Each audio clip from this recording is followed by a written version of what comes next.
And there we are. We are live. This hangout on air is live. All right. Sweet. Well, then I will start the audio because, if we get a little bit of extra bonus audio. I can't do the Hey, you got it down pat. That's pretty good. You like that? I'll dance, you sing. That's right. It's the new podcast. Do some of Chris's moves, I don't know. I don't know if anybody can do some of Chris's moves there. Yeah, exactly. I believe they're patented. So they probably, okay. I'm going to be nice to Chris since he's not here tonight. He's not on the podcast. You can say whatever you want. That's true. His so here we go. His dancing is lame. Well, it's hard to chair dance. I just tweeted that I'm going live on the Caching in the Northwest. Cool. Twitter. I am very excited. This is a lifelong, this is a dream of mine. I was going to say, if this is a lifelong dream, that's actually a little sad. Lifelong is probably not good, but it is a dream of mine. That's awesome. 3 hams in a row. Come on. Come on. We've upgraded. We've got Gary. I'm going to +1 that just for that.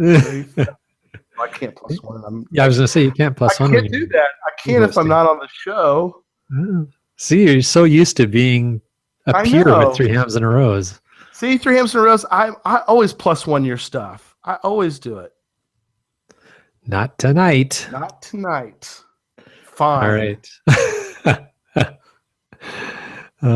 So yeah, it's going to be for anybody who's there we go. So you got 3 hams in a row. Fine. You like the colors of his walls? Hey, check out his sweater, Gary. Let's see the sweater. Mount Rainier, baby. Mount Rainier. Yay! Woo! There you go. I've had this a long time, and let me tell you, this thing has been worn. I need to get a new one. I almost need to order a new one because it's been here for a long time. It's too bad you don't know anybody who lives in the Northwest who could get one. I know if I had somebody who could help me out, but somebody might. Maybe. We'll put the word out there. Jim or Chris would help me. I don't know about any of these other people. Yeah, that's true. I'm kidding. So how are we going to start if we don't have a way to you know start? What? That's a good point. So for anybody who is listening here, as we get ready to get the show going, Mr. Land Monkey just realized that Mrs. Land Monkey has the phone which has the soundboard on it, which means there's no music tonight. Oh well. So we were debating whether Gary was going to sing while I speak, but we kind of did that already. Yeah, we kind of. Yeah. But hey, what we're going to do, we'll just talk our way in, and we'll do it without the music tonight. It's going to be, I guess you'd say it's a cappella, but it's not really that either. Well, I'm going to start then. It's a crapapella. I don't have the sound part. That's right. All right. Well, it's 9:00. So you know what? I'm going to start. I think it's time to start. Well, welcome to Caching in the Northwest, the only podcast dedicated to geocaching in the great Pacific Northwest. We will talk about caches and cachers unique to this little corner of the country, or in this case, 2 countries. So let's see if it's bigger than a birdhouse. It's time to go caching in the Northwest. It is. It is time to go caching in the Northwest. And it is also time to bring in, and we are kind of already brought him in, but we're going to bring him in again, to bring in my Lone Star Slinky. Some say he moonlights where the sun don't shine, and others say he's been cached and released for the night. All we know is he's called G-Slink. Oh, thank you. I'm very happy to be here. So Land Monkey, it's just you and me tonight. That's right. No Wits End and no Bad Cop. I guess you're gonna have to play both Bad Cop and Wits End tonight, and but they're busy with work obligations, so we pretty much can do whatever we like on the show tonight. That's right. We will.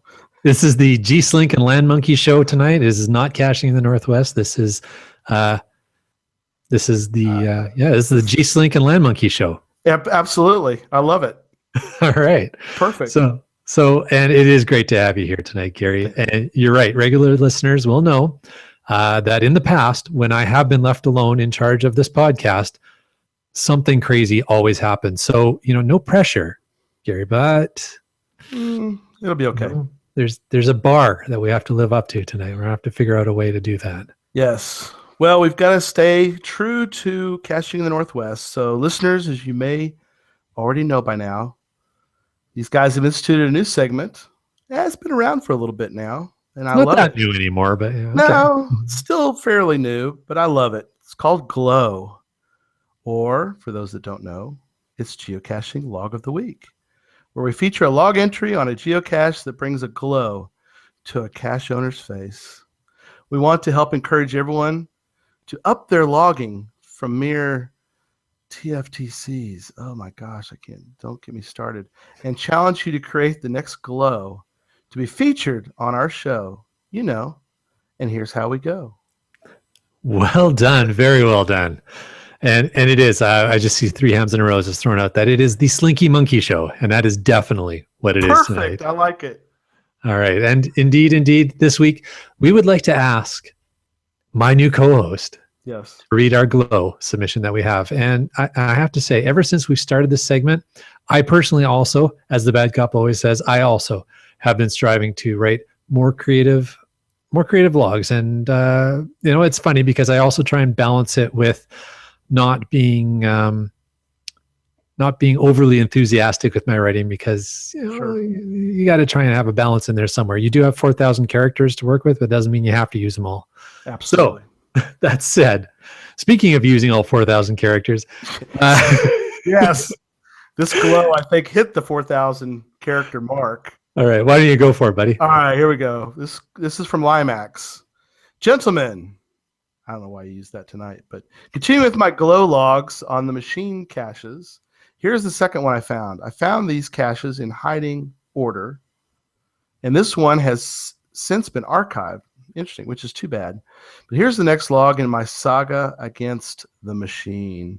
And he left the GC as GC3 My 77. Oh my. I know. And then here we go. It says the nightmares began again. At first, it's like a settle back. Everybody just get ready for a story. Story time with G Slink. The nightmares began again. At first, I just tried to ignore them. And then I started waking up screaming. The machine was calling me out yet again. And this time, it appeared it was out for blood. It kept on demanding organic matter from me. Finally, I couldn't stand it any longer. And I made a vow to go after it this morning and see about ending the nightmares once and for all. The machine apparently had other ideas.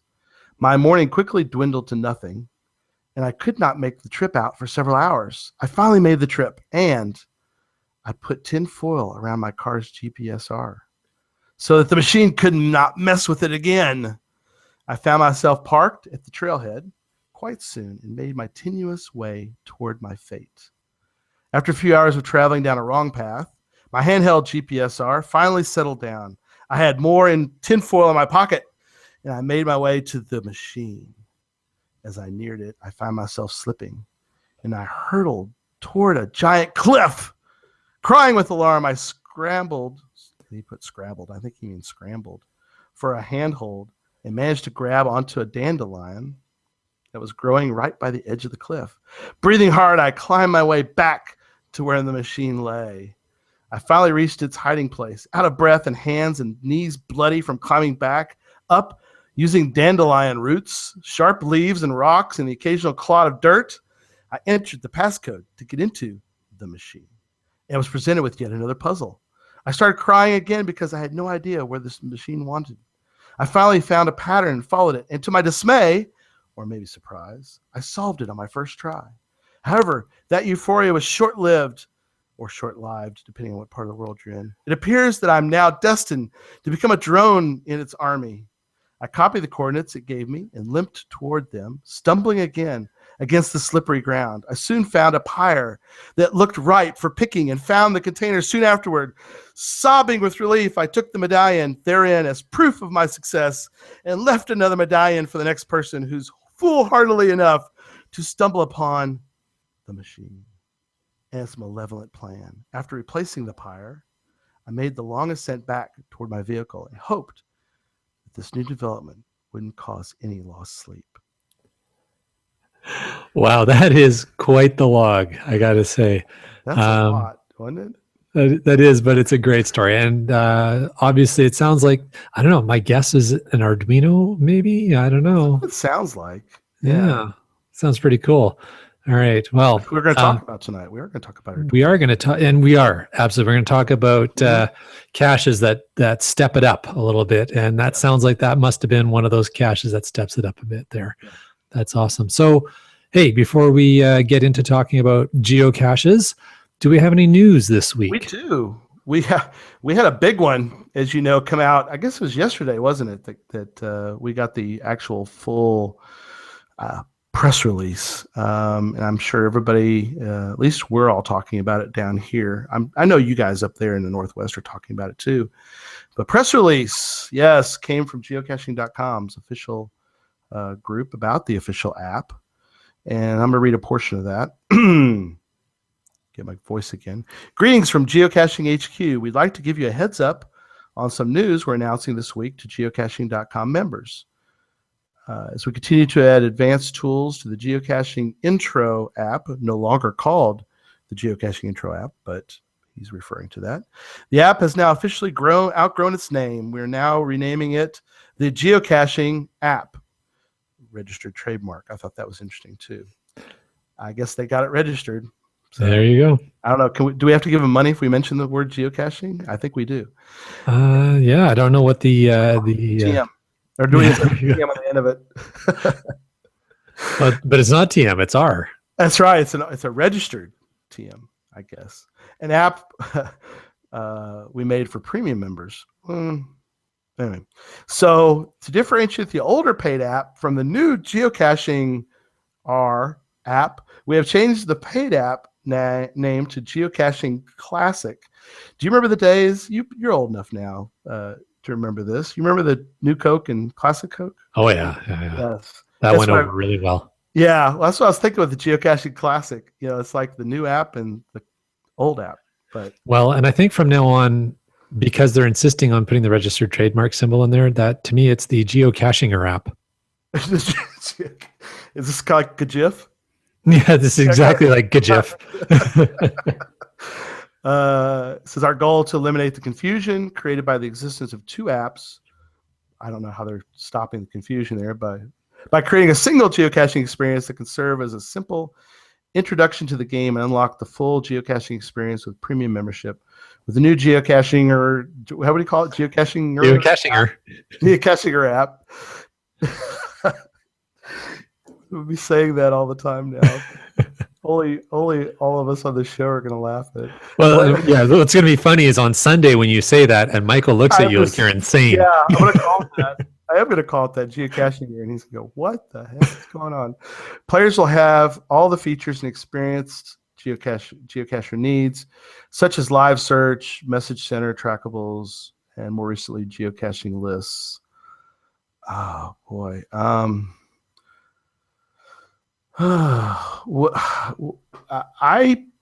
I did all the downloads. I'm you probably did too, but I did. There was one today. There was an update to it today.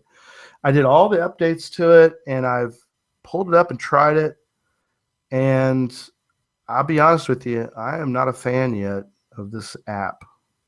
Are you a fan yet? Have you pulled this thing up and used it yet? I have not used it yet since it's come out, and I haven't either. But I'm gonna disenfranchise myself with what I'm about to say, but I'm a big CGO user. And it's I'm sorry, guys at geocaching.com, but I really, really like my CGO. Yeah, I was talking to someone here in East Texas, and we were talking about it on our little local geocaching association Facebook page. And I mentioned I am really a fan lately of Cachely. And not just because we had him on the show. Actually, it was the opposite. I loved it so much that I wanted to get the guy on who developed Cachely, and so we did. And I'll be honest, I'm really a big fan of Cachely, What's interesting too is, and I did something interesting, is if you pull up the new geocachinger app and take the geocaching classic app and you look at some things like logging, with the old app, you had all the different ways to, like, for example, just a cache that you own. If you pull up a cache you own on the classic app, that sounds so weird. You have things like needs maintenance, owner maintenance. Well, those are all normal. I'm trying to think of one on here. But for example, if you go to the new app right now and try and look, I only see three things, which was DNF, found it, or write note. So there's only 3 items currently that are on there. That's now, weird. Yeah, it'll change as time goes on, but it's not, in my opinion, it's nowhere near as good as geocaching classic. So weird. And to me, it's not anywhere near CGO or my favorite, which is my current favorite's Cachely. But I don't know. I'm assuming, and I think there was a note today on the, like, when you look at what the update said, it did mention that they're going to take care of offline lists, and that's something that a lot of people were very upset about. And I mean, boy, some people I know are like, offline lists are important, which they are, but it's all relative to your caching experience. One of the things I heard, now you've used the new geocaching.com or the geocachinger app. I have not used the geocachinger app yet, right. But I thought I saw a story on social media today to the effect that they have changed the names of some of the sizes of the caches along with release of the app. I have not noticed that. I'm going to go look while we're talking about this. I've heard a rumor that there is no more micro or something like that. Like, ooh, they've been renamed to something odd. And of course, the reality is people hate change. So it doesn't matter what you change. There's going to be somebody who's going to be up in arms about it. Yeah, I agree. I think if you're changing the names of the sizes, I really don't think that's a huge deal. I mean, people have been calling really small micros nanos for ages, and that's never been an official name. So, this is interesting. You mentioned that. I pulled up one of my own caches that I knew is a micro because of where it's located, and it's called XS. The size is extra small. It is. It's called extra small. How did they know that it should be extra small? Probably because there is no micro anymore. So anything that was micro, I don't know. I kind of liked micro. Extra small is kind of... Yeah. Extra small. Here's what it says about extra small. Extra small geocaches are about the size of a film canister. This one isn't. This one's a nano. Or smaller, and generally only containing a logbook. Well, that's true. That one is. That's interesting. I'll have to do some looking at. Anyway, terrains look about the same, 1.5 all the way up to 1 to 5. Okay. There you go. Well, there you go. The Slinky Monkey Show. We will give you all the information that you probably could have found yourself. Right. But that's what we do. But we found fascinating somehow. That's right.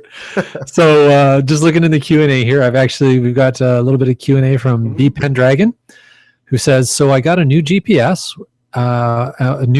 watch yesterday, a Garmin 235. Very cool. It has a step counter. So does that mean I can step it up while geocaching? Nice. Sadly, no, it won't allow me to navigate to caches that I know of. Okay. That's funny. All right. 3 M's in a rows. We've got a whole bunch of feedback in here. Let's talk about, since we're already talking about the new geocachinger app. Yes. 3 M's in a rows says, today's update of the quote unquote new app looks just all right, I'm gonna say it. Geocaching.com.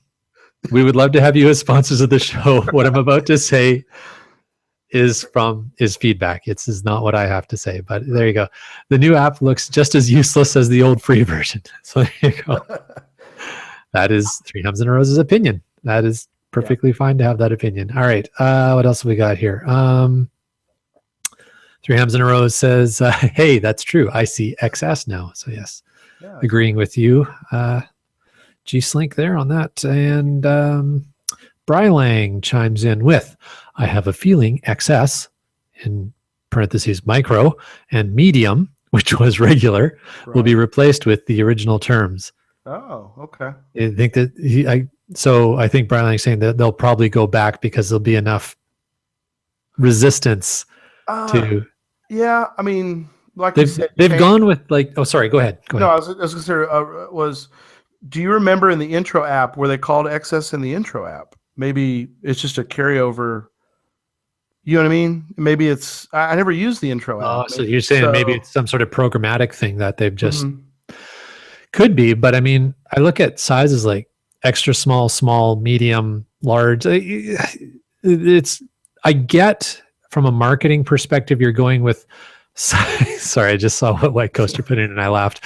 I see they're going with sizes that people will intrinsically get because these are the sizes that you call eggs, you call, any groceries that you buy, any clothes that you buy, they come in these kinds of sizes. So I thought we'd call them tall, grande, venti. Yeah, that's White Coaster's got that in. He's suggesting that since we're Northwest based.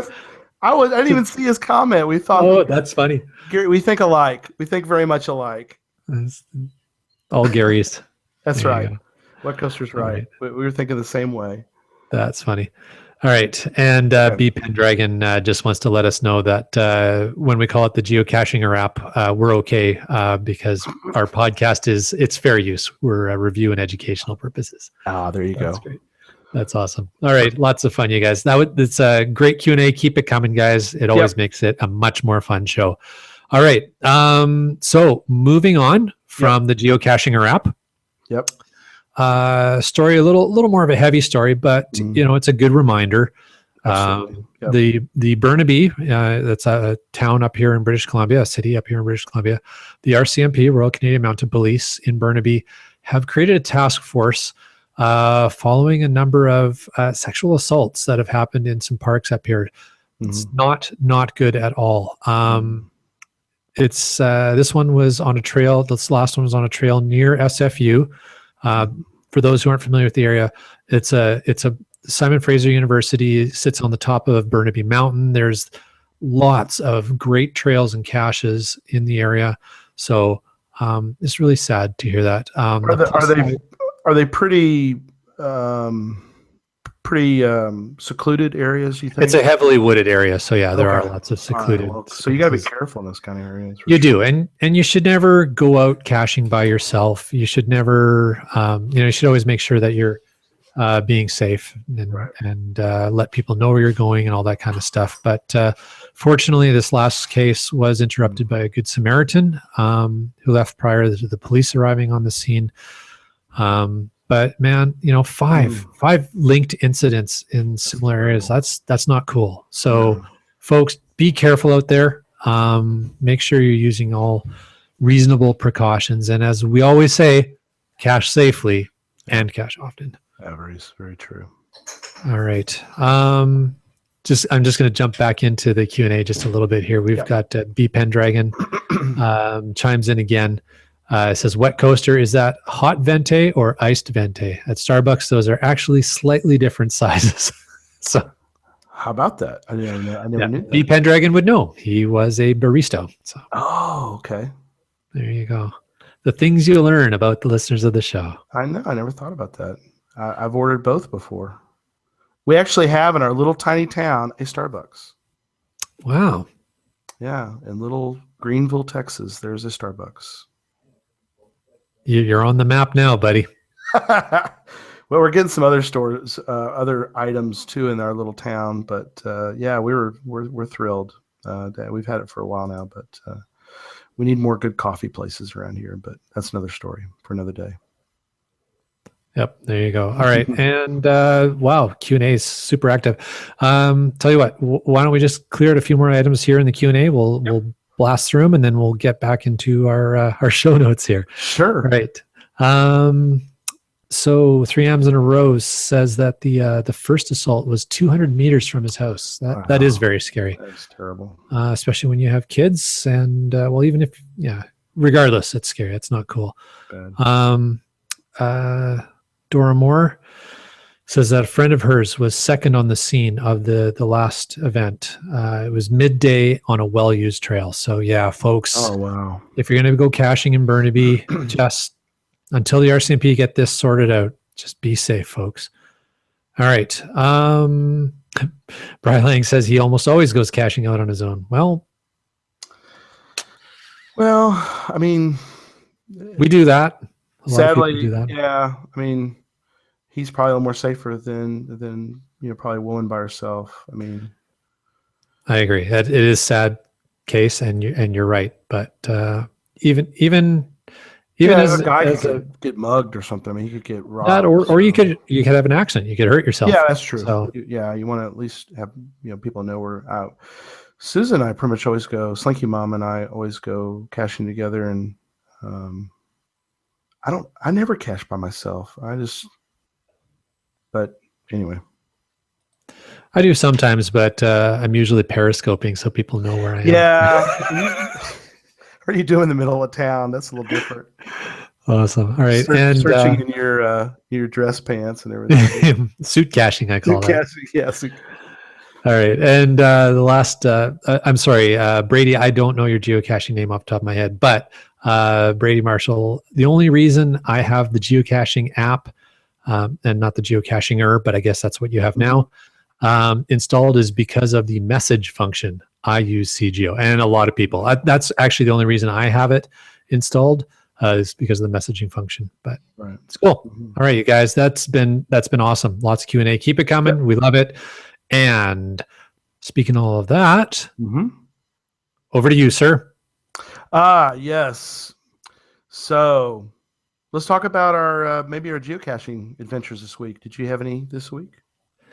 Did I have any geocaching adventures this week? A little bit. We went out and did just a little bit of geocaching on the weekend. Not much, because we're very, very close to a big milestone. And so you're saving up a little bit. We're saving up. We've got special plans for that milestone, but we are looking forward to this Saturday, or this Sunday, I should say, Pi Day event, which we are going to be showing up at the local Pi Day event before we head out. No souvenir this year for Pi Day, but that's okay. It's still fun to get together and have pie. And then we're off for our big milestone adventure. Yes. But how about you, Gary? Well, a week ago we had a big event here in town. We called it the Great Hunt of Hunt County. You like how I did that? Because I live in Hunt County. Do you like that? It's very geocaching friendly. It was Great Hunt number 3. It was a pirate theme. It was great fun. But what I want to mention was the after event caching. And this is something that a lot of us look forward to. And I always kid the folks during the event. And I go, gee, I wish we could do some geocaching today. And they're like, haha, because we had 10 new caches that day.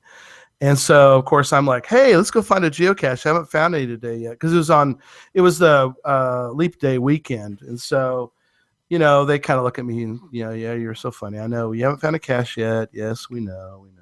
But we really do a lot of us really do look forward to it. It's something that once the crowds have dispersed, everybody kind of goes their way. A handful is kind of plan together to go. And we usually go to an area near Greenville, but yet I always take and look and try to find an area that usually there's 5 or 6 of us that go together. I try to find a spot where there's caches that some of us have never found.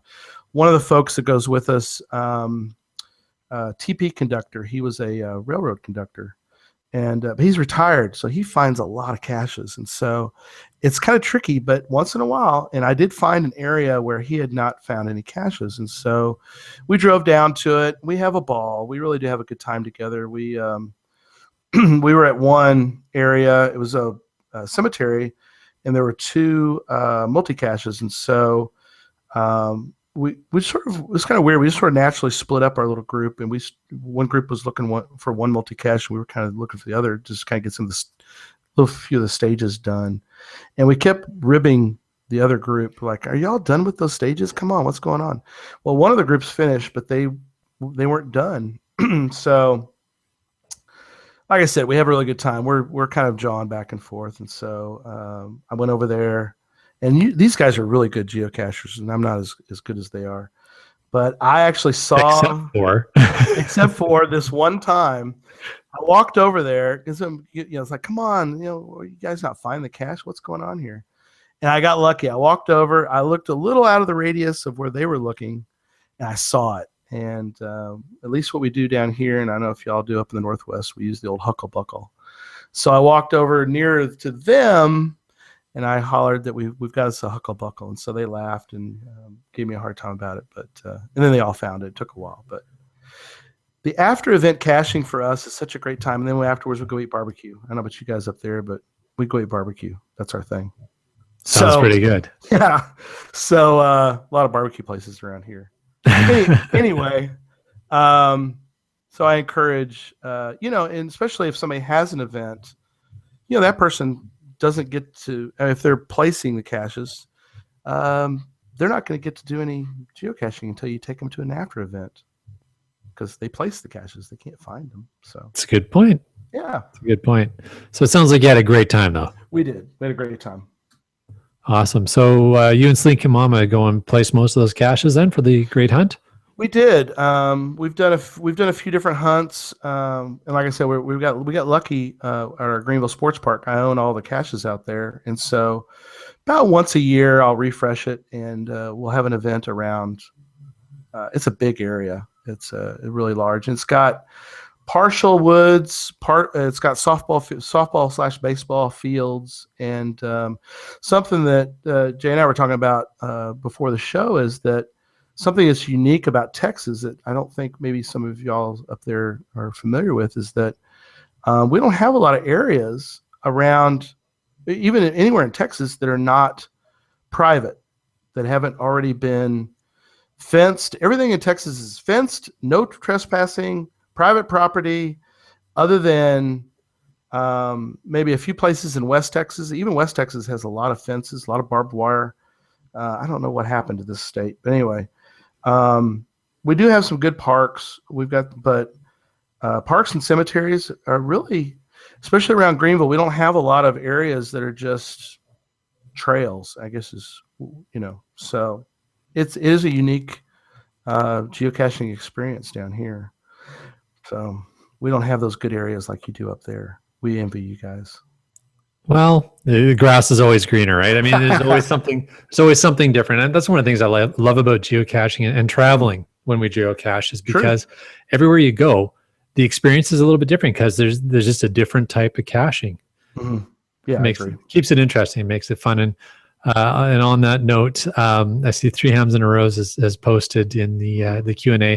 He says, I believe all Land Monkey 1,000 milestone finds must, by law, be achieved in the US of A. So, of course, I predict an impending road trip.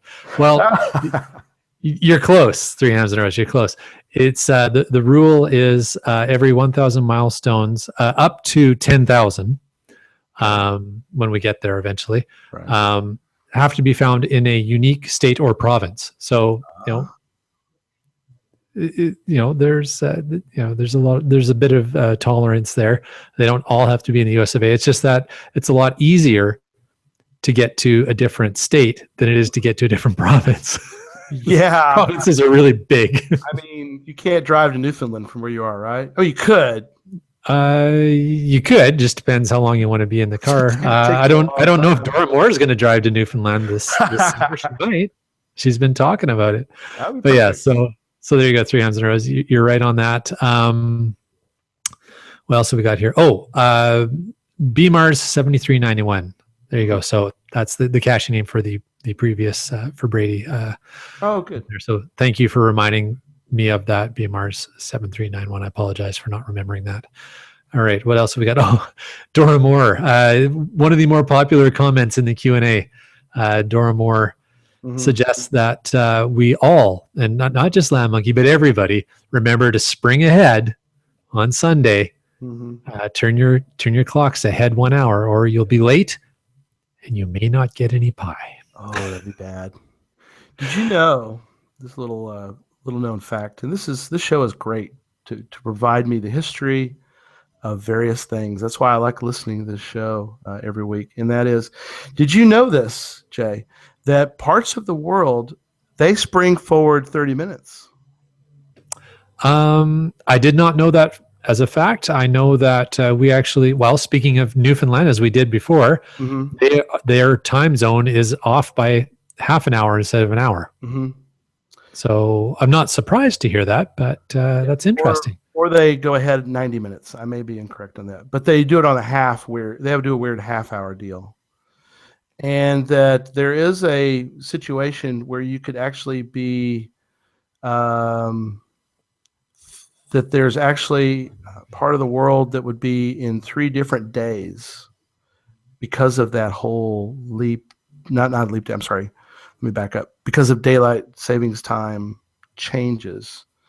And the international timeline? Yeah, it has to do with the timeline. The savings time changes in the way that some areas change and some areas don't, that you end up with 3 separate days, actually. It's really weird.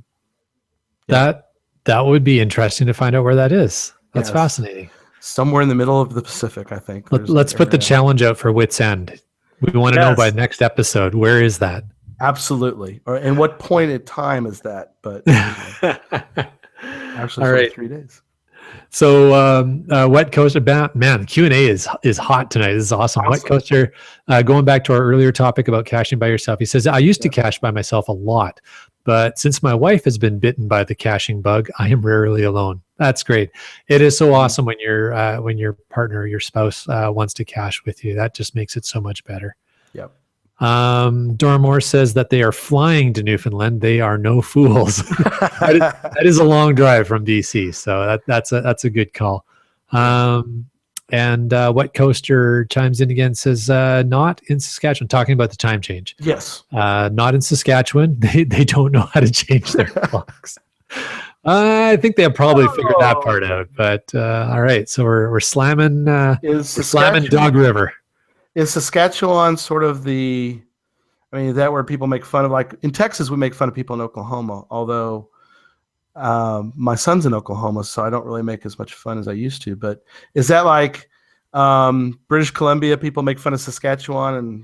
And Not really. Not really? Okay. That's good. British Columbia people make fun of everybody. Okay. We're equal opportunity. No, Saskatchewan, that's it's the province right in the middle. It's actually the only one with all 4 borders are straight lines. Yes. I don't think there's any other province that works that way. But the Rough Riders. Yeah, there you go. The original Rough Riders. That's right. But yeah, it's the farm belt. So that's all the wheat farms and everything like that, and it is the home of one of our best, in my opinion, one of our best ever television series, Corner Gas, which took place and was actually filmed in Saskatchewan and took place in a fictional town called Dog River.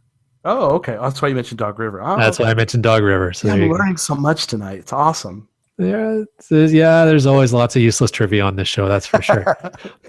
This is our own version of the facts of the uselessness. No, it's not useless. That's good information. All right. Well, I'll tell you what. So let's get back on topic here. Tonight we are talking about, our topic for tonight is going beyond the birdhouse. So Gary, why don't you explain for our listeners what going beyond the birdhouse means? I love that voice. We're going to keep that one around for tonight. Yes, beyond the birdhouse. And I prefaced it with this statement. Don't get me wrong. I love birdhouse caches, and I really do. I was going to look. I have at least half a dozen. I probably have more like 8 or 10 of them now. So I love birdhouse caches. So do not get me wrong. Do not hit me up on the Q&A saying, geez, like he hates those birdhouses. No, I love birdhouse caches. I have several. But let's keep the momentum here of the good containers, the good caches. And I used what's called CPBs as the bad. Let's stop the CPBs. Right, Jay? What's a CPB? I believe your CPB acronym is Camoed Pill Bottle. That's it. And there's a lot of them out there. Well, Well, you can do interesting things with the camo pill bottle. But you if what can. you're doing is you're taking a pill bottle and sometimes not even camo taping it, Yes. but if you're taking a pill bottle or a piece of Tupperware, a lock and lock Yeah. container, and just tossing it under a bush along a trail, Right. I think you can do better. I think you can do better, folks. I'm I gonna agree. raise the bar on you. Yep. Yeah. And something we've talked about, or I've talked about before, and I know I've listened to you guys talk about before, is there's a couple different things. One is, and this is where, if you notice when you look at favorite points, if you ever look at favorite points of a cache, there's kind of two different things. One is, and I've seen some of your videos where you and Mrs. Lamb Monkey will go to a spot, and I'm not saying that that cache container was bad. It might not have been, but you turn the camera and you show where you are, and it gets a favorite point because, and probably rightly so, because the vista, the view that you have is unbelievable, and I love it. Or I remember one you did where you guys were kayaked out to a spot. So there was an adventure, a land monkey adventure, where you went somewhere, and so that cache may get a favorite point. And I'm not saying that's a bad thing, but here in good old Greenville, Texas, there's not a lot of good vistas. Okay, so how do you get favorite points? And so I put, and I hope people will look up. This one is near and dear to my heart, and I had to bring it up, and I hope people will at least look it up and view it. Write a note on there if you happen to look this up. It really will warm my heart. Here's the GC code. Is everybody ready? Make a note. Get your typing ready to go. Get the whatever app. Get the geocaching classic app up. Whatever you want to bring up. I don't care. Geocacher. That's right. And look up the following: GC 5, F as in Frank, 2, 3, V as in Victor. Reason I bring that one up, it's called Here Comes the Sun. It's a sundial cache. Now, how does that work? You will love this. It's a multi. It's just a 2-stage. But what you do is you get to stage 1. At stage 1, there is a container. Inside that container is a potted, a flower pot. You'll probably have these up there. You have a flower pot, and then you have the little water catching disc at the bottom. Yep. I took the water catching disc and I put on it the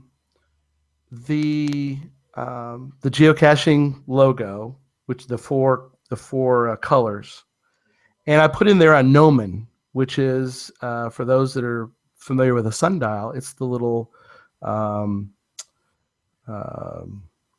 the triangular. Yeah, it's the little stick, kind of like a pin, Oh, okay. And so you pull that information out, you pull those out. I have a little compass in there, so you can point it directly north. And so you take it out, you take the little pie plate or the little flower pot plate.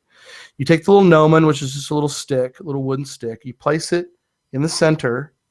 And if you do it between 8 a.m. and 1 p.m., and the way I did it was you can do it any time of the year, which I had to explain to a reviewer because they're like, well, this isn't going to work. It's like, no, because it's split into 4 quadrants, even though the sun changes during the season, it's a big enough time that it doesn't really affect it. And so when you do that, the sundial or the shadow points to a certain color. In the multicache, orange will point you, or yellow, different colors, blue, will point you to different fake, I guess, locations. But if you get it right, then you find the actual final. So it was just a way that came to and this is one that wasn't, I didn't steal it from anywhere. It just came to my head one day. And the idea was that it was a way to present a final, a multi, and the way you figure out where the final location is from the sun. So that's very creative. I love it. Neat. It's kind of different. It's kind of a fun thing. and so I keep trying to think of things like that are kind of, puzzle caches in a sense are kind of like that. I mean, They can be, yeah. Yeah. So There are it's like ways. Mhm. go ahead. I was just going to say it's sorry. We're talking. There are different ways to present the final coordinates. So that's really what you're doing with a Right. puzzle. Yeah. I was going to say, so it's a field puzzle cache. Yes. Very cool. But that's a neat. I've never heard of that idea for it. That's really creative, Gary. Thank you. So I'm hoping others will copy the idea and use it. And you don't have to give me credit. I'm kind of like West Virginia Tim, although his is really awesome. I give him credit anyway. He says not to, but a lot of little ideas I've taken from him, I got to give him credit. I mean, if I'm going to take it, I need to do that. But there you go. Well, hey, another item that you have on the list for more innovative and creative caches, you made a note of Arduino, or as we call them, tech or gadget caches. Mm-hmm. Yeah, I put that in there really more. I was hoping really could kind of give you, and the one I picked, I don't know if you looked that one up. That one is one that I think you're familiar with. Pulling it up. Oh, yeah. Okay. So I gave you, I kind of put that in there because I was hoping you kind of would talk. Because you know what? We don't really have any. We have almost no Arduino caches. And I've listened to you guys talk about Arduino. And so kind of tell me a little bit about your experience with Arduino and what's your opinion? Sure. Well, folks who have regularly listened to the show would know that we've got a couple of guys out here in BC. They go by the caching, the informal caching name, the Geek Boys. But their caching names are, well, actually, one of them just changed his caching name recently. Shoot, I can't remember what he's called anymore because he changed his caching name. But the other one is Team Kiwi. Darn it. Anyways, it's going to bug me now that I can't remember the other. Well, you'll think of it in a minute. Might be on here, but no, that's just Team Kiwi. Okay. Anyways, so yeah, I'll think of it in a minute. It'll pop into my head. But as we go, so the concept is Arduino is basically, it's a very simple microprocessor-based computer, but it's very small and relatively powerful for its size. So for those who are familiar with the Raspberry Pi, it's like that, but even smaller. Right. So it's not as complex as a Raspberry Pi. It doesn't have the same ability to load a full operating system, etc. on it, but it does have a native programming language, and you can build it to do all kinds of neat things. So, when we were talking about the machine, the cache, the log that the Glow for today that you were reading, in the back of my mind, I'm thinking, oh, this kind of sounds like it must be an Arduino-based cache because you have the ability to add peripherals. The peripheral could be like a lock, it could be a keyboard, it could be an LCD display, things like that, so that you can do all kinds of stuff. So some of the Arduino caches we have around here, one is a Simon game. Oh yeah, where you find a little a little hobby box, little plastic hobby box with the Arduino in it, and you stick a couple of batteries on it. Powers up, and you play a couple rounds of Simon, and if you win enough rounds, you get it prints out or does print, but displays just right the coordinates for the final. There's a few other ones like that of different games, different variations on games that you can play on them. The one that you're talking about is GC274MK, 69 favorites. Any local cachers who have not found this one, it's called Cacheduino. It's like like the reverse geocache concept, but basically you have to find a tag, a trackable Cacheduino technology tag. If you find that tag, that helps you get your hands on the container. Right. Once you have the container, it's basically an ammo can and it used to be an ammo can. Now I think it's a wooden box, but either way, with an Arduino screen on it and a big red button. Okay. It will not open until you get it to the right coordinates. And when you press the red button, it basically gives you a distance that you are from where you want to be. So you can sort of triangulate yourself to the ground zero. And once you're within a reasonable proximity to its ground zero it wants to be at, it'll unlock. I love that. It's really brilliant. That is awesome. Yeah. Now, if you keep pushing the red button over and over, does it have like a time delay where if you like go a few feet, push the button, push the button, push the button, it's like, does it like reset or something? Not reset, but you know what I mean? It puts a delay. I think it does actually reset, and you have to start Okay. over if you push the button too many times. I think I got to try and remember, Or or there's a time on it or might be something like that. yeah. Okay. I've seen those. Yeah. I've seen the idea where it won't let you push the button anymore for like 30 minutes or something. Yeah, but yeah, so again, going beyond the birdhouse, beyond the camo pill bottle, leveraging technology into your caches, and maybe this is a good segue where I can talk about leveraging technology for your caching. Oh, good. Those who are in the Northwest or want to travel to the Northwest this summer, we will be having our 3rd annual Metrovan geocaching games, and this year they're technology based. Oh, so it's all going to be gadgets. Yeah, and Dora Moore just popped in there. So the next MVG summer here, I'll bring this up. The next MVG summer games are the gadget games, and we're featuring a few of the beyond the birdhouse type caches in the competitions. Awesome. It all takes place in Campbell Valley Park in south part of Langley. I watched the video of last year's. That was a lot of fun. I was kind of like, I wish I could have been there. That was awesome. Well, there you go. G Slink and Slinky Mama, you guys are invited. You got to come up here. Oh, wow. I'd love to go. Okay. All right. But yes, absolutely, Dora Moore. And that'll be promoted a lot. And that's always a lot of fun. We just have a blast with those. But again, that's that concept of taking it beyond the birdhouse. Yeah. I've got another one to talk about. We have time tonight. This one's called The Alien and the Duck. And if you want to look it up too, write a note, say whatever you want to put on there. I'd love to warm the heart. Give me a glow on that one. It'd be great.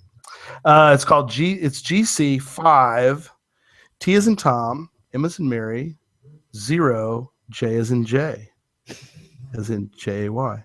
It's called The Alien and the Duck, and it incorporates audio. And what I found was, and this is kind of like you said, this is another idea that this one doesn't. This one has a battery, but I think it's kind of long. Hopefully, it'll last a long time. I mean, it's this little watch battery, but it's a little alien. It's in a stage one's in a little container, little plastic container. When you open them up and you pull the alien out, it's so funny looking. It's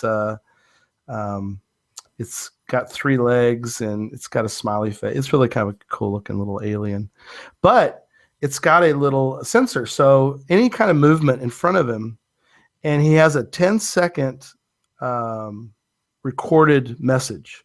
So what I did was I recorded a message that said, the final is 2.3 miles away from here to the north. Look in, I think I know if I said look in a cedar tree. I gave some specific information, but I didn't give the coordinates. I didn't give any kind of GC. I didn't give any latitude, longitude, nothing like that.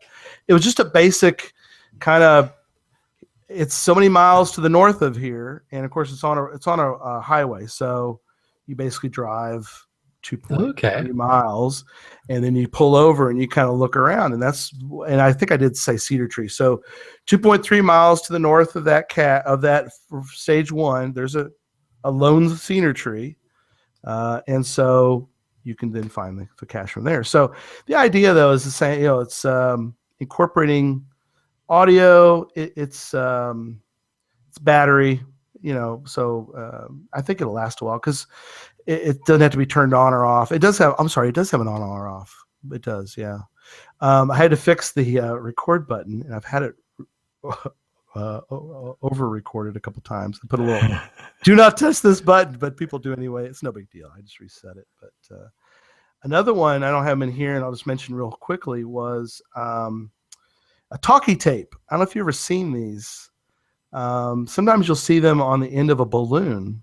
At least down here you'll see them, and it's a I've got one here I should grab, but anyway, you rub your thumb along it, and if you listen you can hear it saying something. So a lot of times it's done for birthdays. So if you listen to it, it'll say happy birthday, and if you rub your finger along it's got like ridges. It's like a piece of plastic. You rub it, and if you do it, you can hear it, and it makes a noise. So I've got one where you listen to it, and if it says happy birthday, go to these coordinates. If it says, Merry Christmas, go to this coordinate. And so, again, it's just another idea, variation on a theme, but the theme is not just a camo pill bottle sitting in, at the bottom of a tree. There you go. That's awesome. Well, yeah, and I mean, there's really no limit to your creativity, but maybe we can use this as an opportunity to segue into, the question is, so if someone's a brand new or an experienced cacher and they're listening to this podcast and they're saying to themselves, this is great. I want to up my game. I want to try and come up with something creative, but I'm not sure what might work or might not work, and I've got all kinds of ideas, but. Or maybe they're stuck. Maybe they've got writer's block or CO's block. Where are some places where they could maybe get ideas about what works as a geocache and perhaps even what doesn't? Sure. One thing is definitely ask others other caches that you found. I think most cache owners. I know for myself, I have a lot of caches, but ask a cache. If you find a cache that you find interesting, make a note. Ask the cache owner about it. There's a Facebook group that I found that others may be interested in. Is also a good resource. Facebook.com/groups/geocache inventors, all one word. And WV Tim is in there, as people know about West Virginia Tim. He does a lot. Something interesting, I don't know if people are aware of, but WV Tim has sort of transitioned his game. He's upping his game. He is no longer doing just the regular birdhouses, which are fascinating. I love his stuff. He is doing, are you ready for this? Arduino caches. Oh, there you go. So he's about to come out with a whole series of new caches in West Virginia, another geo trail in West Virginia, and they're all tech caches. And so he's learning about breadboards and Arduinos and all the good and soldering and all that good stuff. So that's kind of cool. That's awesome. That's awesome. Speaking of Arduino caches, I'm jumping back in the Q&A for a moment here. 3 Hams in a Row said, and absolutely right. He said 2 of the local Arduino caches, and these ones are by the Geek Boys. They require either a heat source or a cold source to trigger the temperature probe. He says, I used my coffee for one and the nearby creek for the other. Awesome. Those are really cool. Those ones are very creative. Very creative. That's awesome. Yeah. Dora Moore says, wait for it. 2 of my favorite caches around here are GC5KBZ5, also called Chopsticks Not Included, and GC3TN1Q. Will that be cache or charge? Well, technically neither are gadget caches. They're very clever and fun nonetheless. And I have to say, I haven't done cache or charge, but I have done Chopsticks Not Included. And it could be highly frustrating, but it is a lot of fun. It's a very cool cache. It's a very neat idea. So those do does that one, like Jay, the Chopsticks Not Included, is that it doesn't require a battery or any of that kind of, okay, cool. Nope. Let's see, what have we got here? 3 Hams in a Row speaks about Chopsticks Not Included. It says, I doubly love Chopsticks Not Included as my whole family FTF'd it. Nice. Awesome. 3 other cachers showed up when we were halfway through a huge shared FTF event party. Very nice. I don't want to spoil it by saying what you do, but the name is very important. Chopsticks are not included, so read between the lines of what you might want to bring with you when you go to do that cache. But that's the thing, is we really, you and I both agree, we need more caches like this. I mean, I understand sometimes, like I'll admit, I have a couple LPCs in town, but what's interesting is I have one, and I get favorite points on this LPC, and there's nothing fancy about it. But here's the reason why. It's in a strategic spot. It's near a hotel, and we get a lot of people who come into town who want this county, because a lot of people do the Texas counties, and they're just grateful that there was a cache near their hotel, and they only had time to grab that cache. It's sort of like maybe airport caches. You know, how you've heard out in front of the airport, there's a cache, and people had enough time. You know, peanuts or pretzels. Josh and Liz always talk about the cache that they could find real quick because they didn't have time to do anything else, but they really wanted to cache from, you know, Cambodia or somewhere. And they're grateful for the ones that are strategic, I guess you could say. But when you can, you know, think about doing something a little bit different. You know, well, what if you could combine strategic with? Yeah. So let's take, for example, your idea. You've put an LPC or you know, a quick park and grab near a hotel because, hey, it's part of the state. But maybe you leverage 3D printing something, some sort of unique container to put under there or something like that. And now there's always a risk, right? Because if it's that cool and unique and it's an LPC, it could easily go missing. But I've got this one that'll never go out. So it's my little R2D2. I got it from Antaeus. But you know, but you're right, and that's one of the things that, I mean, this would probably get some favorite points. But something like this, a little toy, and I've got. Oh, let me grab it. Okay.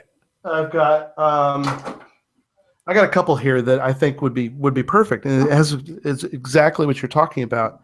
Here's a little Linus, and Linus could have we could put a little container for him, and he does a little. That's his little making noise, I guess. But something like this, it's very simple. It's not like you said. But it's kind of a fun little thing to have. And I've got my little penguin guy. There you go. Well, and you can always theme them, right? I mean, the penguin, if you put him outside of an aquarium or something, right? Yeah. You can think about fun ways of doing it. Oh yeah, he's a container in his back there. Yeah, he was a little supervillain. He was the penguin. I had archived that one, but it was outside of what's called a Twice as Ice. You like that? Twice as Ice. But it had a penguin themed. It's where you can buy ice. Y'all have stores like that up there? Well, you can buy ice pretty much anywhere. Well, so.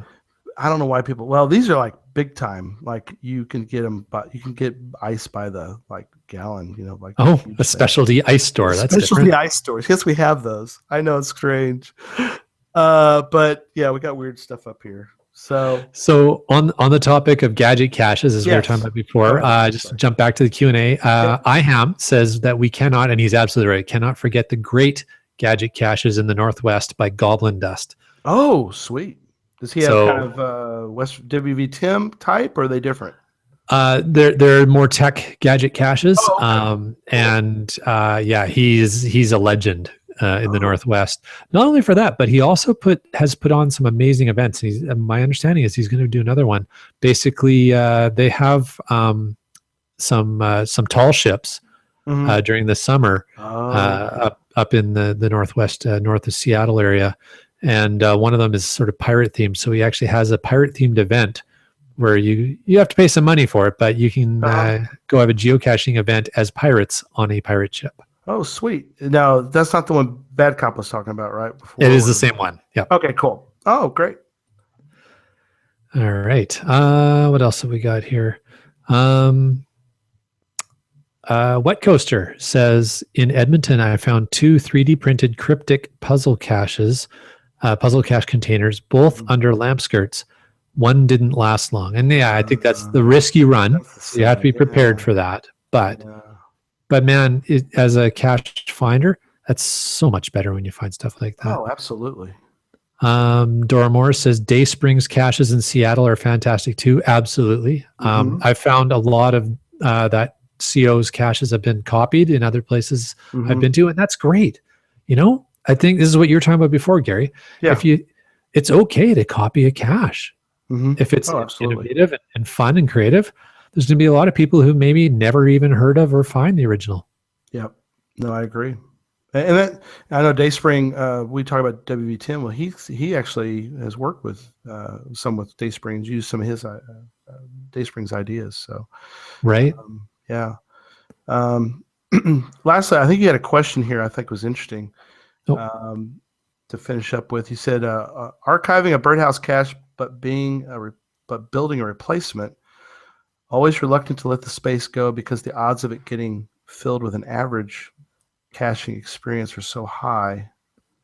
yeah. So there's a bit of a story behind that. Okay. Yeah. I have a birdhouse, a variation on a birdhouse cache. Mm-hmm. It has over 30 favorites on it, Oh, cool. but it's not a great location. It's an easily accessible location, and my idea of putting it out was that it would be accessible to entry level geocachers, Okay. so that they could find it, and they could, for folks who are just brand new to geocaching, they Mhm. could find something that's pretty interesting, and get them really hooked into the game. Right. Problem was it started getting muggled and got muggled pretty heavy, and just had the crap beat out of it to the point where I've just gotten to the point where I've repaired it so many times and replaced it a couple times that it's time.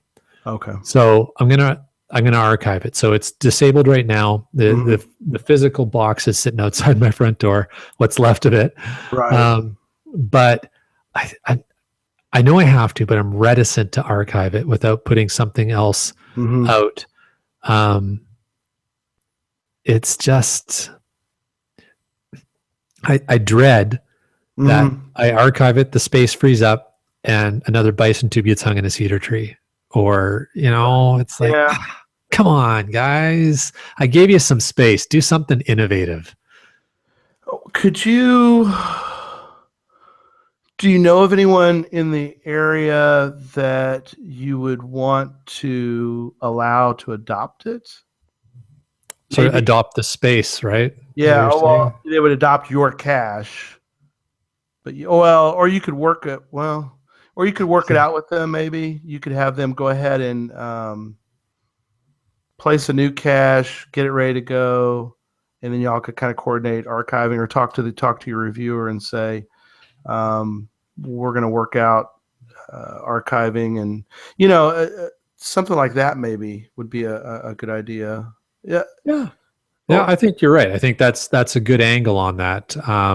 Or they could even adopt it, and then after a short period of time, they can just swap themselves. Swap it themselves. I've done that in a sense where I've had an area that I really wanted to keep, but it was really time to change it. Either it needed to be moved a little bit, or more than moving it. Just to, So yeah.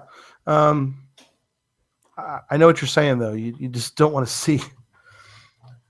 But I guess you can't keep every area free of bad caches, I guess. I'm not the bad cop. No, but you play them once in a while. But I play them on TV. That's right. All right. Well, we've gone over an hour. It's been a long show. No music, so you guys have been really patient with us. Thank you. And lots of activity in the Q&A, but I think we better wrap it up, Gary. All good things must come to an end, and yes, I think we've reached the end of the Slinky Monkey Show. It went so quickly. I know. It did. Love the Slinky Monkey Show. Well, maybe we'll just have to do another one sometime. We'll do it again sometime. All right. Well, tell you what, Slinky, where can our listeners find you on the interwebs? You bet. Cache and Release, geocaching podcast. It's on Sundays, 5 p.m. Pacific time. You like how I put the PST on there? Or about to be 5 p.m. Pacific Daylight Time. I am at Gary Slinkard, GarySlinkard on Twitter, Facebook, Google+. My email, if you want to get a hold of me, is Gary@cacheandrelease.com.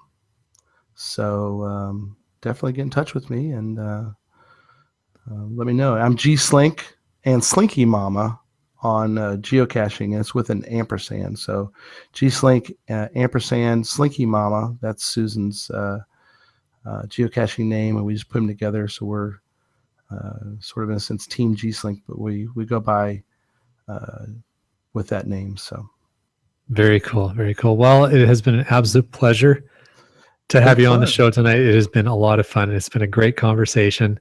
Hopefully the folks listening in the Q&A have enjoyed it as well. And those who couldn't join us live but are listening to this recorded podcast, sans music this week, are enjoying the podcast as well. And hey, if you want to get a hold of the Land Monkeys, you can always find us on the interwebs at landmonkey.blogspot.ca. Most active Twitter, Instagram, and Periscope at LandMonkeyGC, and on Facebook, we're Team Land Monkey. And of course, YouTube. Well, you just search Land Monkey on YouTube. You'll probably find something. All right, folks, we want to thank you for taking the time to listen to this episode of Caching in the Northwest. And remember that you can be part of the show. If you call 253-693-TFTC and leave us a comment, ask us a question, or send us a creative cache coordinates any time of the day or night. Of course, you can also email us at feedback@cachingnw.com. Your support helps to keep quality shows coming. If you like this show, even without music, please click the PayPal button on the cachingnw.com website. The show is licensed under Creative Commons Attribution 3.0 license, copyright 2016 by Chris Umfenauer. Yay. Yay. All right. Good night, listeners. And with that, we will kill the audio. Bye-bye. All right. Wow. Hour 10. That's a long one. It's awesome. You're still live, by the way. Yeah. No, I know. We usually, we stay live for just a little bit. Oh, yeah. We're going to answer questions. Oh, yeah, we still got lots in the Q&A. I'm learning, so it's okay. It's okay. Hey, no worries. So the audio is done. Yeah, the audio is done for the night. Yes. Die Monkey says that she loves any cache by Goblin Dust. Awesome. A favorite is GC57ZJR, Johnny Island's Throne Room. And I have heard so much about that cache. I haven't had a chance to do that one yet, but it is on the bucket list for sure. Now, are most of the Goblin Dusts in Canada or nope. Washington State? They're all in Washington? Okay. Almost all of them. I think there's a couple that aren't, but for the most part, they are. Do some folks up there cache, like let's say you're close, like you're in Seattle, for example, or that area. Would you mostly keep all your caches in the States, or does it really matter? I guess it's wherever you go, right? Well, Seattle's about a 2.5-hour drive from Canada. So generally, most people, but there are a number of folks who live close to the border who will place caches on either side. Okay, that's true. And I'm sure there's plenty that are right, like on the border. So if you wanted to go, like if you're in Seattle, you wanted to race up and get a Canadian geocache, would you? Where's the closest? Would you just drive up to it, or? Yeah, pretty much. So there's some islands, right? There's a few. Yeah, but the islands take a little while longer to get to because you got to get some sort of boat to get over to them. Yeah. No, once you get through the border crossings, there's a number of caches that are pretty close on either side. But I think, if I'm not mistaken, the reviewer rules are actually a little specific about how far away from the border the caches have to be now. So there's some that sort of got grandfathered in. Okay. That are really close. Yeah, we were up and we took a trip to Seattle. It's been a little while back, but we didn't do as much geocaching as I had hoped. We did one at Mount Rainier, which I'm wearing my Mount Rainier. We did one at Mount Rainier, which is we did a earth cache. Very nice. But it's archived now. I mean, how often do you see an archived earth cache? That's pretty rare. That's my furthest north geocache is at Mount Rainier, but it's archived now, so it's sort of sad face. Do my sad face. Oh. But just you're talking about useless trivia. My furthest west and my furthest south are both in Hawaii. So isn't that weird? There you go. That's interesting. Yeah. All right, back to Q&A. Sorry. Yeah, no worries. So B Pendragon is commenting on my comment of sort of pirate themed. He said the Lady Washington, which is the ship that the event takes place on, it was the HMS Interceptor from Pirates of the Caribbean, Curse of the Black Pearl. That's awesome. It also appeared in Star Trek Generations as the original ship, the Enterprise. So that's pretty cool. I was not aware of that piece of trivia. That's neat. I love Pirates of the Caribbean. I gotta come up and see that now. There you go. So Brian Lang made a comment about caches close to the border. It says no one wants a run-in with the U.S. Customs and Border Protection while searching for a cache near the border. And I have had to explain geocaching to U.S. Customs and A Border Leo, a law enforcement. Yeah, I guess it's a Leo, but they were pretty cool with it. Mrs. Land Monkey and I were there together, and it was pretty obvious we weren't doing anything underhanded. But their trucks are parked pretty often in areas near where geocaches are. I've heard of the stories of people, like I think it's in New York, where they were New York State, and they would race up to Canada, and the people definitely look suspicious, where they just get past the border, they pull over, they get out of their car, and they start searching around. It's like, what is going on? And of course they get stopped, and what are you doing? And they have to explain. So. Oh, that's funny. Oh, what else have we got? Browning had to be kind of snarky, didn't he? With what? Sorry, way to go, Brian. Technically, Saskatchewan's borders are curved. The Earth is a sphere, after all. Yeah. Okay. Well, on my map, they're not curved. They're only it's only this big. That's right. You can walk across it in a minute. Yeah. Wait. What else do we got here? You keep reading. Brightling says Peace Arch International Peace Park has caches on both sides of the border. That is true. And you don't need to clear customs to find caches on either side. That is correct. As long as you return to the country you came from. Oh, what do we got there? Look how small Canada is on my map here. Sorry. You could fit it in your hand. Look at that. Yeah. Look how small. Oh, okay. All right. Okay. Back to questions. Oh, that's funny. All right. What else we got? What else we got here about borders? Right. Let's go through all the ones on the theme of the borders here. Yeah. Brian says, I drive past their trucks along. Oh, he's talking about the border security. I drive past their trucks along Zero Avenue, which is the road immediately north of the border every day. And absolutely, yeah, you can see them there. The Canadians and the Americans. But most of the Americans, you don't see the Canadians out that much. I don't know why that is. Do they stare each other across like a DMZ and no train their guns on each other and threaten? Okay, maybe it's not like North and South Korea. It's not quite the same. Okay. All right. What else have we got here? IHAM says there's a cache right in Peace Arch Park, so you can get a Canadian cache without going through customs. Yep, that's cool. What Brian was saying earlier. Sweet. So yeah, and vice versa. 3 hams in a row follows up on your comment about Hawaii. He says Maui is his furthest west and south. Oh, very good. Yeah. Susan and I have one on the Big Island, which is the furthest. It's not too far from the furthest south bakery in the U.S. How weird is that? Great bakery. But we found an ammo can. It was awesome. Nice. Ammo can. It was in the lava, which is really tricky. Not active lava. I knew you were concerned. Oh.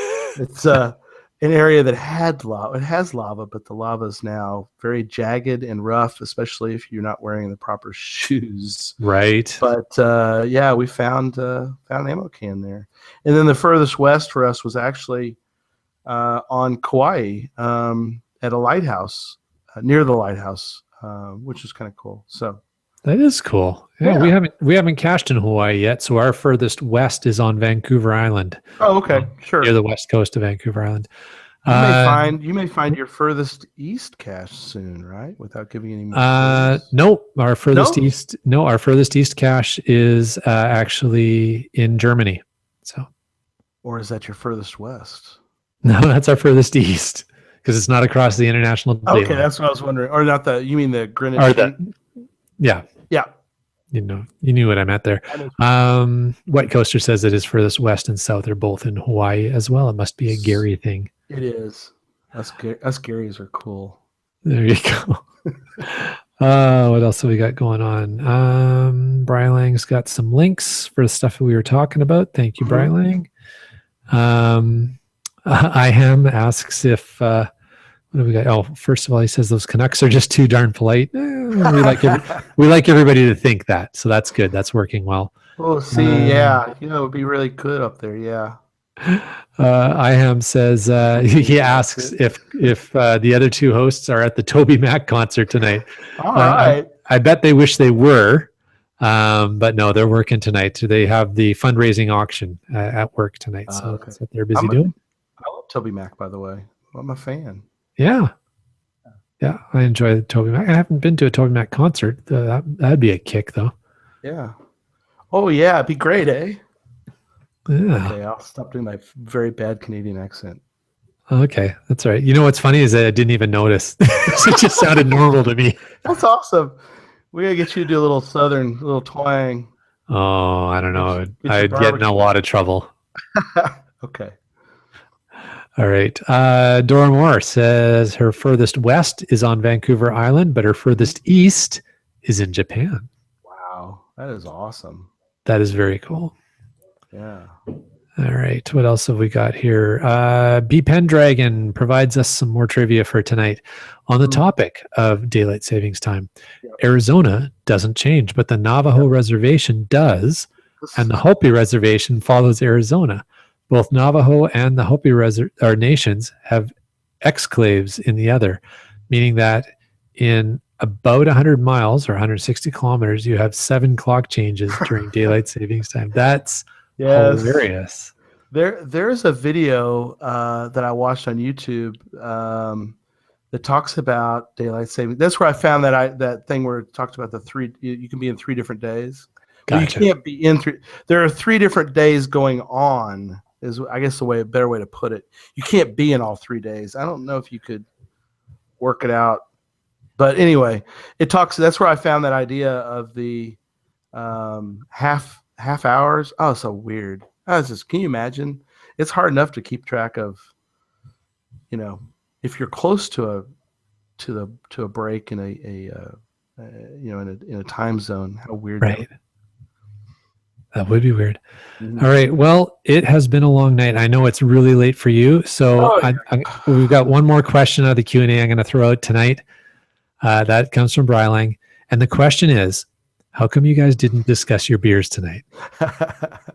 We were going to kind of talk about our drinks, but I just had coffee earlier to keep me awake. So that's what I did. I didn't drink my normal beer during a show, which is kind of weird. But and tonight I'm actually having a single malt scotch from India. It's called Amrut. There you go. So that's what I'm having tonight. Yeah. So there you go. So no beers tonight, and I kind of didn't want to tread on Michael's toes, so I'm really careful. He's kind of a mean guy, is what I've heard. He's rough. No, he's not. He's a teddy bear. Well, and I particularly have to be nice to him at least for the next couple of weeks. So you're giving away too much information there. But not really. I just say I have to be nice to Michael. You do have to be nice to Michael. Yes, I do too. I want to stay on his. Really so. All right. Well, we're gonna. Fun. I really do appreciate you guys having me on, and would love to be back if you ever invite me. But I really did. I had a great time tonight. So, and I love the show. I love everybody that listens to this show that I've never met in person, but I've talked to in various ways, either on the Q&A here or just in general. If they listen. So. Again, I love the show. I always tell people about it. So awesome. All right. Well, we're gonna kill the live feed for tonight. So again, folks in the Q&A, thank you very much for making this a really entertaining evening. And remember to tune in every Thursday night at 9 p.m. for Caching the Northwest, and Sundays at 5 p.m. Pacific for Cache and Release. CacheandRelease.com.